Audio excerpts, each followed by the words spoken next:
Welcome back नाज़रीन। अचो programme के सिलसिले के अॻिते वधायूं। गुफ्तगू कंदासूं हिन वक़्तु पंजाब के सियासी मंज़रनामे ते, जिते 17 तारीख़ ते 20 सीटुनि ते सूबाई सिम जे 20 सीटुनि ते जेका आहे उहा नंढी चूंड पई थिए। उहे 20 सीटूं उहे आहिनि जिन माण्हुनि खे डी सीट कयो वियो हो, छाकाणि त उन्हनि हमज़ा शहबाज़ खे वोट कयो हुयो। उहो PTI जा माण्हू हुया ऐं उन्हनि हमज़ा शहबाज़ साहब खे वोट कयो हुयो, जंहिंजे करे इलेक्शन कमीशन पारां उन्हनि खे डी सीट कयो वियो हुयो। पर जेकॾहिं पाण इन सॼे मंज़रनामे खे जो हिकिड़ो सियासी नुक़्ते नज़र सां उनजो जाइज़ो वठूं त 2018 जे चूंडुनि में उनमें वॾी इंट्रस्टिंग ॻाल्हि आहे त 2018 जे चूंडुनि में इन्हनि 20 मां 11 सीटूं जेके आहिनि उहे आज़ादु उम्मीदवारनि खटियूं हुयूं। उते PTI जा उम्मीदवार कामयाबु न थिया हुया ऐं उन्हनि मां केतिरनि जायुनि ते त PTI ॿिए नंबर ते बि कान आई हुई।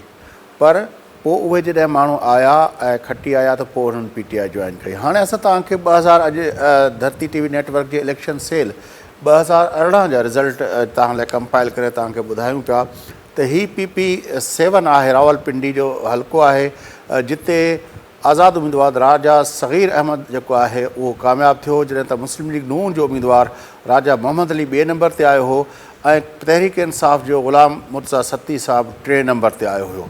त PP7 ते PTI न सिर्फ़ु पहिरें नंबर ते न, ॿिए नंबर ते न, बल्कि 3 नंबर ते आई हुई।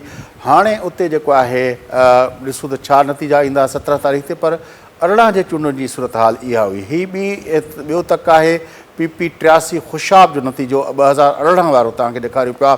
उनमें बि आज़ादु उम्मीदवार मलिक ग़ुलाम रसूल संघा साहब जेको आहे उहो कामयाबु थियो ऐं ॿिए नंबर ते बि उते मुस्लिम लीग नून आई, मोहम्मद आसिफ़ मलिक, जंहिं 47,000 वोट खया हुया ऐं 3 नंबर ते हिकु आज़ादु उम्मीदवार आयो हो मलिक ज़फ़रुल्ला बुगटी। मतिलबु हिते ख़ुशाब में PTI पहिरियनि 3 नंबरनि में बि कोन हुई। इहे 2018 जा नतीजा जेके तव्हांखे असां ॾेखारियूं पिया। ईअं PP90 बखर जेको आहे जो रिज़ल्ट तव्हां ॾिसी सघो था, उते बि आज़ादु उम्मीदवार सईद अकबर ख़ान जेको आहे 59,000 वोट खणी आयो हो। ॿिए नंबर ते मुस्लिम लीग नून जो उम्मीदवार 45,000 जंहिं वोट खया हुया उहो अरफ़ानुल्लाह न्याज़ी साहब हुयो, जॾहिं त PTI जो उम्मीदवार 3 नंबर ते आयो हो अहसानुल्लाह ख़ान बलोच। इहो हुयो PP बखर जो 2018 जो नतीजो, जिते PTI 3 नंबर ते आई हुई ऐं आज़ादु उम्मीदवार उते कामयाबु थियो। PP97 फैसलाबाद जो रिज़ल्ट तव्हांखे ॾिसी सघो था 2018 जो, जंहिंमें आज़ादु उम्मीदवार मोहम्मद अजमल जेको आहे 42,000 वोट खणी कामयाबु थियो, जॾहिं त ॿिए नंबर ते PTI जे उम्मीदवार 37,900 वोट खया हुया ऐं उते मुस्लिम लीग जो उम्मीदवार आज़ाद अली तबस्सुम साहब 35,141 वोट खया हुया। त उते बि ॾिसो था त PTI तोड़े जो 37,000 वोट खया आहिनि, ॿिए नंबर ते आई आहे। पर पहिरियों ऐं 3 नंबर जा जेकॾहिं वोट गॾु कजनि त उहे PTI जे खयल वोटनि जे डबल खां बि वधीक आहिनि। इहो हुयो PP97 फैसलाबाद जो नतीजो। PP125 झंग जो नतीजो तव्हांजे साम्हूं आहे। 2018 जो नतीजो आहे। आज़ादु उम्मीदवार फैसल हयात जेको आहे उहो कामयाबु थियो हुयो ऐं उनखां पोइ उहो PTI में वियो हुयो ऐं PTI जो उम्मीदवार जेको हो उते ॿिए नंबर ते आयो हो, जंहिं 38,000 वोट खया हुआ, जॾहिं त फैसल हयात साहब जेको आहे 51,000 वोट खया हुया। त मार्जन तमामु वॾो आहे। जॾहिं त हिकु 3 नंबर ते वरी आज़ादु उम्मीदवार मोहम्मद जावेद अकबर कामयाबु थियो, जंहिं 12,162 वोट कया हुया। त झंग में बि तव्हां ॾिसो त PTI जे ख़िलाफ़ु जेके वोट पिया आहिनि उहे काफ़ी वोट पिया आहिनि। वरी PP127 झंग जो ॿियो नतीजो तव्हांखे ॾेखारियूं पिया। उनमें बि महर मोहम्मद असलम जेको आहे उहो आज़ादु उम्मीदवार 27,535 वोट खणी कामयाबु थियो, जॾहिं त PTI जो उम्मीदवार 26,765 वोट खणी महर मोहम्मद नवाज़ साहब कामयाबु थियो हुयो, ॿिए नंबर ते आयो हो ऐं 3 नंबर ते बि हिकु आज़ादु उम्मीदवार आयो हो खुरम अब्बास सियाल साहब, जंहिं 10,096 वोट खया हुया। त ॾिसो था त हिते बि PTI जो उम्मीदवार जेको आहे उहो कामयाबु न थियो हो 2018 में।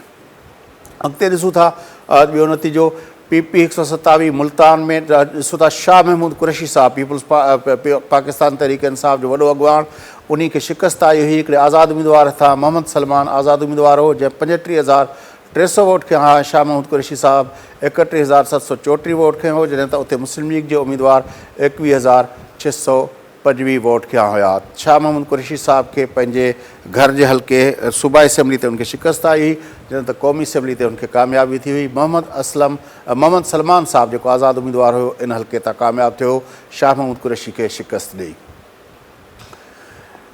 ही आहे PP 237 बहावल नगर जो, जिते ॾिसो था आज़ाद उम्मीदवार फ़िदा हुसैन कामयाब थियो, 56,000 वोट खिया हुआ। PTI जो उम्मीदवार ॿिए नंबर ते आयो हुयो, जंहिं 47,000 वोट खिया हुआ। लॻभॻि 10,000 जो फ़र्क़ु जेको आहे तव्हांखे हिते बि महसूसु थिए थो जेको हिन नतीजे में। ऐं तव्हां ॾिसी सघो था त PTI जो उम्मीदवार ॿिए नंबर ते आयो हो ऐं तक़रीबन 10,000 वोटनि जे फ़र्क़ु सां, 9,000 तक़रीबन 9,000 वोटनि जे फ़र्क़ु सां। जी नाज़रीन खे ही PP 272 जो नतीजो 2018 जो तव्हांजे साम्हूं आहे। ऐं उते ॾिसो था उते बि आज़ाद उम्मीदवार सैयद बासित अहमद सुल्तान बुखारी जेको आहे उहो 23,000 वोट खणी कामयाबु थियो, जॾहिं त PTI जो उम्मीदवार ॿिए नंबर ते आयो 18,227। टे नंबर ते MMA जो उम्मीदवार आयो हो, जंहिं 17,091 वोट खिया हुआ। इहा जेका आहे सूरत हाल आहे पंहिंजो 2018 में PP 272 मुज़फ़रगढ़ जी जेका आहे, मुज़फ़रगढ़ जिते तव्हां ॾिठो त ॿिन्ही पार्टियुनि जलसा कया आहिनि, PTI ऐं तहरीक इंसाफ़ ऐं नून लीग।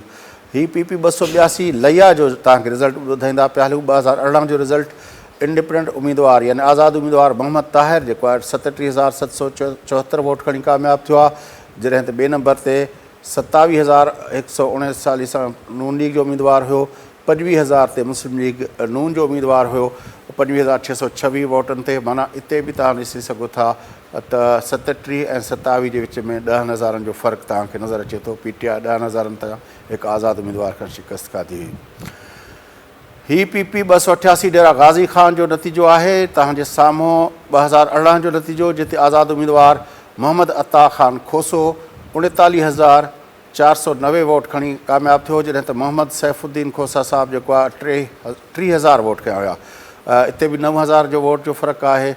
तहरीक लबैक पाकिस्तान जो उम्मीदवार 3,516 वोट कया हुआ। जी नाज़रीन, ही उहे 11 हल्का हुआ उन्हनि 20 पंहिंजो तकनि मां। इहे 11 तक हुआ जिते तव्हां ॾिठो त उते आज़ादु उम्मीदवार कामयाबु थिया हुआ, जन पोइ तहरीक इंसाफ़ जॉइन कई।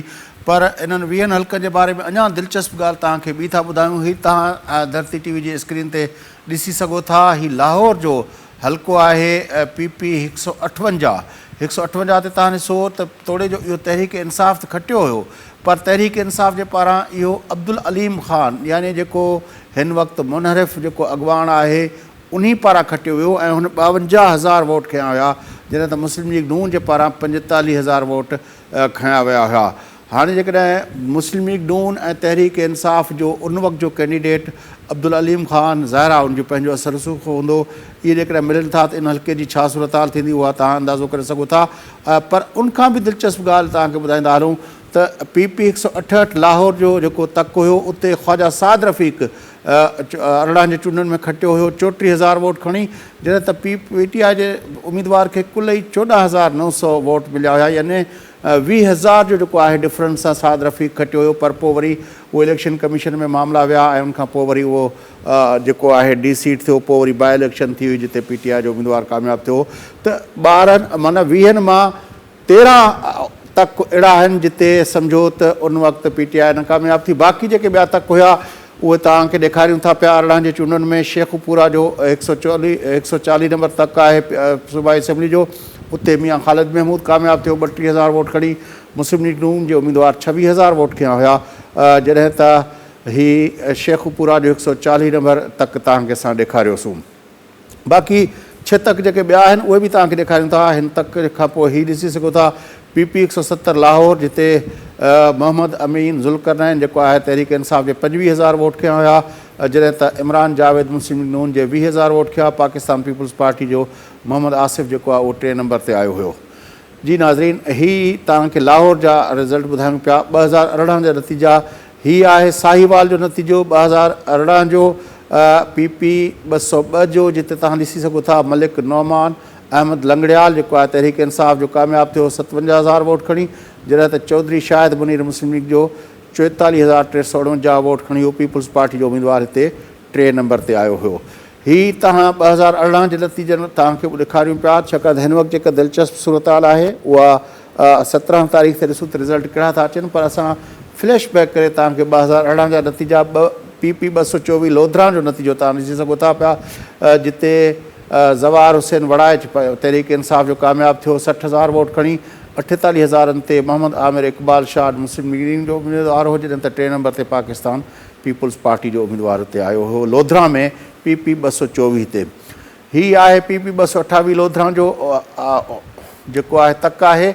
उते तव्हां ॾिसो था त 43,256 वोट खणी PTI जो नज़ीर अहमद ख़ान कामयाबु थियो, जॾहिं त सैयद मोहम्मद रफ़ीउद्दीन मुस्लिम लीग नून जो 39,800 वोट खयां हुया, जॾहिं त आज़ादु उम्मीदवार उहो 15,942 वोट खयां हुया। हीउ हुयो लोधरा जो 228 नंबर तक जेको तव्हांखे असां पेश कयोसीं। जी नाज़रीन, इन सां गॾोगॾु तव्हांखे ॿुधाईंदा हलूं त हीउ 237 जो तक आहे जेको आहे बहावल नगर जो, जिते हीउ तव्हांखे पहिरें ॾेखारे चुका आहियूं, छाकाणि त हीउ आज़ादु उम्मीदवार कामयाबु थियो आहे। असां तव्हांखे आज़ादु वारे खाने में इहे ॾेखारे चुका आहियूं।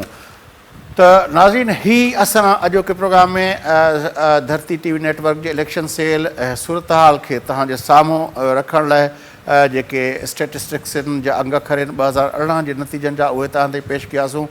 त जंहिंमें वाज़े थिए थो त उन्हनि 20 तकनि मां 11 तकनि ते आज़ादु उम्मीदवार कामयाबु थिया हुया, ऐं उनखां पोइ 2 तक हिकिड़े तक ते मुस्लिम लीग नून जो ख़्वाजा साद रफ़ी कामयाबु थियो, जेको पोइ वरी पंहिंजो उते वरी नंढी चूंड थी हुई, छाकाणि त इलेक्शन कमीशन जे पारां फ़ैसिलो आयो हुयो।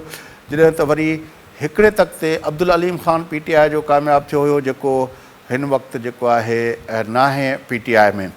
13 तक अहिड़ा आहिनि जेके सम्झो त उन वक़्तु बि PTI कोन खटे सघी हुई, या जेको अब्दुल अलीम ख़ान जेको जंहिं खटियो उहो हाणे PTI सां न आहे।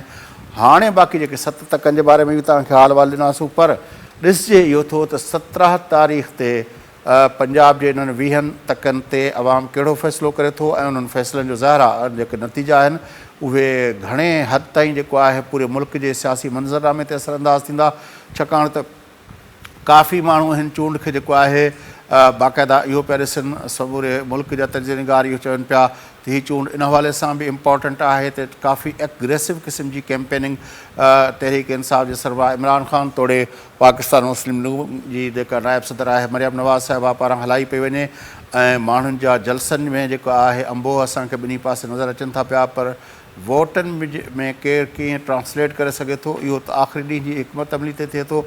ऐं जेके हल्का ॿुधाइनि था पिया इमरान ख़ान साहब त जेका ऐं उनजे जेके पार्टी पारां इल्ज़ाम तराशियूं बि शुरू थी वियूं आहिनि त धांधली पई थिए, ऐं फवाद चौधरी जो त बयानु तव्हां ॾिठो, जंहिंमें हुन चयो त इस्टेब्लिशमेंट खे ही लॻी वई आहे का शइ जेका आहे, ऐं हुनजो चवणु इहो हुयो त हू जेको आहे वोट जेको आहे माण्हुनि खे ॾियणु घुरिजे। हाणे उहो ई नैरेटिव जेको कंहिं ज़माने में नून लीग चवंदी हुई वोट को इज़त दो वारो नैरेटिव खणी तहरीक इंसाफ़ जेको आहे मैदान ते लथल आहे, ॿई वोट खे इज़त ॾियारण लाइ लथल आहिनि। ॾिसजे त हाणे पंजाब जो अवाम उन सिलसिले में छा थो करे, पर इमरान ख़ान साहब मिस्टर X ऐं मिस्टर Y जूं ॻाल्हियूं करे लाहौर मां मिस्टर फलाणो, मुल्तान में मिस्टर फलाणे खे चवे पियो धांधली करण लाइ, उहे इल्ज़ाम जेको आहे इंडायरेक्टली इस्टेब्लिशमेंट जे मथां हणंदो पियो अचे मुसलसल, ऐं तोड़े जो उन बारे में जेका आहे इमरान ख़ान का साबिती जी ॻाल्हि न कई आहे, न को शायदि इलेक्शन कमीशन वटि के उन वटि साबित पेश करे सघे,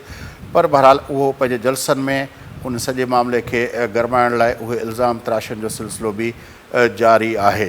नाज़रीन, सां गॾु प्रोग्राम जो वक़्तु पूरो थिए थो। पंहिंजे मेज़बान फयाज़ नशकीन इजाज़त सदाईं गॾु।